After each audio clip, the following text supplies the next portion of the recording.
nível de preparação dos alunos, assim, tecnicamente falando, eu sinto que eu cheguei lá muito bem preparado, tipo, para fazer o curso, entendeu? Sim. Eu estava tocando bem quando eu cheguei lá.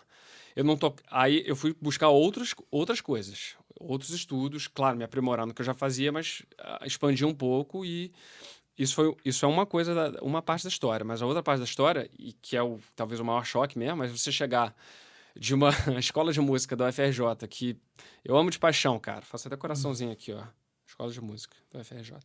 Meu pai é professor lá, meu avô era professor lá, meu tio-avô foi professor lá, meu tio foi professor lá por um tempo.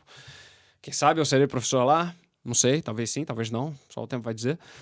Mas você tem uma estrutura de uma escola, de uma universidade pública que tem milhões de problemas no Brasil e, cara, você chega lá e lá tem tudo. Porra, tem tudo, mano. Tem tudo. Você tem um prédio de música de 3 andares, térreo, primeiro andar, segundo andar e um subsolo. O subsolo só tem sala de estudo. Todas as salas de estudo, sei lá, 20 salas de estudo. Todas têm um piano, todas têm um espelho, todas têm um banco de piano e uma cadeira e uma estante de Isolamento também, partitura. né? Hã? Um isolamentozinho. Você tá meio underground, Sim, é um não, é campus, então diferente. não faz. Não Assim, precisa exatamente ter um. entre um e outro, sabe? Se são 20, se tem 20 pessoas tocando ao Não, mesmo mas tempo, tem que ter um Mas mínimo... tem. É parede, não Tá, é uma coisa sim, assim. entendi. Uma divisória qualquer. Que era na UFRJ. Que Sim. tinha várias salas, era divisória mesmo. Então você estava estudando saxofone, via o professor batia na tua porta. Com licença, eu tô dando aula aqui do lado. Pedi pra você não estudar aqui, por favor. Mas que horas acaba a aula? Vai ter essa aula, depois vai ter essa aula, depois vai ter essa aula, então você não pode estudar aqui até 8h30 da noite. Sim. Caraca, mano. Às vezes o maluco vem de, tipo, Nova Iguaçu, Japeri, Paracambi, Duque de Caxias, qualquer lugar da Baixada Fluminense pra estudar na faculdade, mora longe pra caramba, não pode ficar indo e voltando de bobeira, porque é cara a passagem. O cara tá lá e não pode estudar porque não tem espaço adequado para ele estudar. É meio loucura, né? E aí, ainda assim, você consegue achar gente que faz uma faculdade, estuda de alguma maneira e quando sai formado, às vezes você tem gente que é incrível. Muitas pessoas incríveis, formadas ali. Se você se vê num ambiente assim, quando você vai para um ambiente... Com estrutura, com qualidade, aí dá até vontade, né, de evoluir, né? Exatamente, você fica viciado, cara. Você fala, caraca, eu vou estudar o dia inteiro. Sim, e isso é interessante. Sabe? É isso. Eu quero muito estudar. Mas eu acho engraçado, uma coisa que a gente sempre fala sobre isso, assim, no pessoal, é que eu acho impressionante como o brasileiro é um povo musical.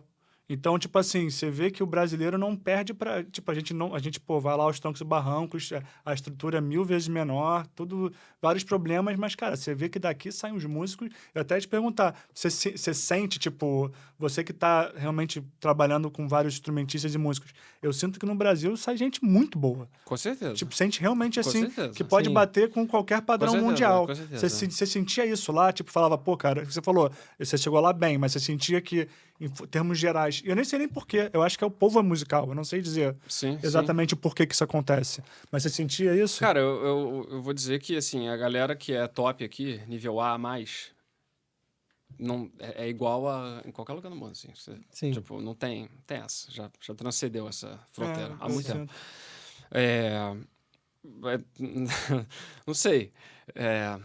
Não sei. Acho que eu posso dizer. Mano, o Brasil é foda, cara. Eu não quero ficar botando discurso ufanista aqui de tipo, sou brasileiro e nós somos os maiores e não sei o que lá. Mas é tipo... O Brasil é incrível mesmo, cara. É um país gigantesco que tem uma mistura bizarra e única. E musicalmente é... Maravilhoso. Maravilhoso. E as pessoas veneram essa qualidade, Sim. essa característica do Brasil fora do Brasil. E as pessoas são musicais também. A vida é musical. Tipo, eu tava até vendo uma coisa assim, boba. Eu vi um meme que é tipo, como é que é o musical no Brasil? Era, sei lá, um maluco uma coisa de mudança, e os caras estavam ajudando ele, meio batendo e fazendo um funk lá na hora do cara mexendo... Do caminhão de frete. Ali. Caminhão de frete. Tipo assim, cara, é uma coisa que você vê no Brasil. É o povo musical, a galera canta, é criativa. A galera com uma coisa de fósforo consegue já tirar um som, já consegue, meu irmão. É impressionante. Também acho interessante isso. Michel, falando um pouco agora também da sua experiência como compositor, né? Você tem 2 CDs lançados? 2 CDs. CDs O lançados. Retrato e o Vivências, Você... que eu lancei com o Vosco. É isso. Eu queria que você falasse... Vivências foi um orgulho, cara. Eu adoro esse disco. Foi incrível o Sim. trabalho. Foi bom. Fala então primeiro do Retratos e...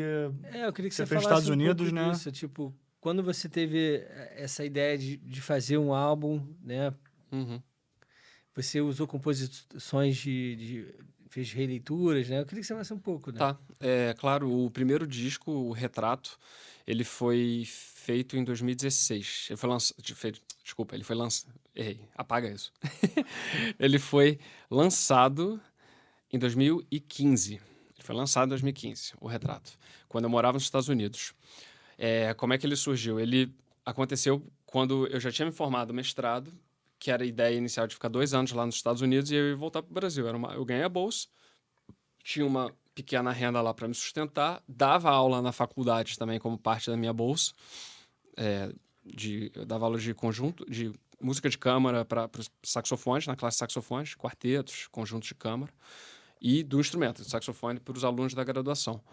Aí eu fiz isso por 2 anos, depois e aí no meio do mestrado, eu conheci algumas pessoas, músicos, que moravam em Washington, D.C., que é talvez a capital dos Estados Unidos, é a cidade grande mais perto de onde eu estava. E eles foram tocar na faculdade, foram fazer um show lá, de um trabalho brasileiro, que é o Leonardo Lucini, que era o baixista desse grupo, que mora lá, um brasileiro que está lá há muitos anos. Ele tocava com Paulo Moura, inclusive, aqui no Brasil, antes de se mudar para lá com a família, em busca de, enfim, outras oportunidades e uma outra vida. E eu o conheci nesse dia, e aí ele basicamente plantou a minhoquinha na minha cabeça, que foi tipo, você não deveria voltar ao Brasil depois de formado. Você deveria, se você puder, tentar ficar mais um pouco aqui, só para ter alguma experiência. E eu posso te ajudar se você vier para Washington, que é onde ele morava, a região ali de Washington. E aí, enfim, morreu essa história, fui seguindo o mestrado, e aí quando eu estava terminando o mestrado, eu tinha essa opção de ficar mais 1 ano, que era como se fosse um estágio oficial, legal, ainda pelo mesmo visto de estudante, no país, trabalhando, tocando, estudando, meio que vivenciando a sequência do porquê eu tinha ido. E aí, quando eu me formei, eu estava me formando, eu levei isso em consideração, eu fui falar com o Léo e falei, Léo, e aí, tá de pé isso? Como é que é? E a gente foi conversar e ele falou, acho que você devia ficar aqui, aproveita esse 1 ano, vamos gravar um trabalho, eu te ajudo a se colocar aqui na cidade. Ele me ajudou, de fato, eu virei professor, aí eu trabalho como professor. Foi o meu primeiro trabalho lá em Washington, que eu fui dar aula numa escola de música chamada B&B Music Lessons. Pô, demais. Por onde eu dei aula por alguns anos também. E, enfim. E aí eu decidi não voltar ao Brasil, peguei essa extensão, fui para Washington, fiquei na casa do Léo por um tempo, depois fui me organizando. Ele me ajudou a montar essa primeira ideia de fazer um primeiro trabalho meu, enquanto eu estava lá, e tocar lá e vivenciar a cultura de lá mais em loco, né? Tipo, ir nas jam sessions, conhecer os espaços, conhecer os músicos, tocar com gente, ganhar essa experiência, né? Essa vivência. E aí, a gente, nesse 1 ano, fez o disco Retrato. E o disco é uma compilação de algumas composições minhas. É um trabalho, meu primeiro trabalho assim como compositor publicado, eu acho. E metade música brasileira focado no choro. Eu gravei, acho que 3 ou 4 choros, se eu não estou enganado, nesse disco. E, enfim, choros, alguns virtuosísticos, assim, de tocar. Inclusive uma versão que eu fiz de Desvairada, que é um choro famoso do Garoto, que o pessoal toca em roda de choro. Eu fiz a capela, fiz só saxofone, sem acompanhamento, sem nada. Falei, cara, vou estudar essa... Não sei, sabe? Essa coisa do foco, assim, hiperfoco. Tipo, caraca, eu vou tocar. Botava lá o metrônomo e ficava fritando em cima, estudando o dia inteiro. Aí eu gravei essa versão, gravei outras coisas também. O disco tá, enfim, online. E eu imprimi também o disco. Eu tenho algumas poucas cópias físicas que restaram. Eu lembro.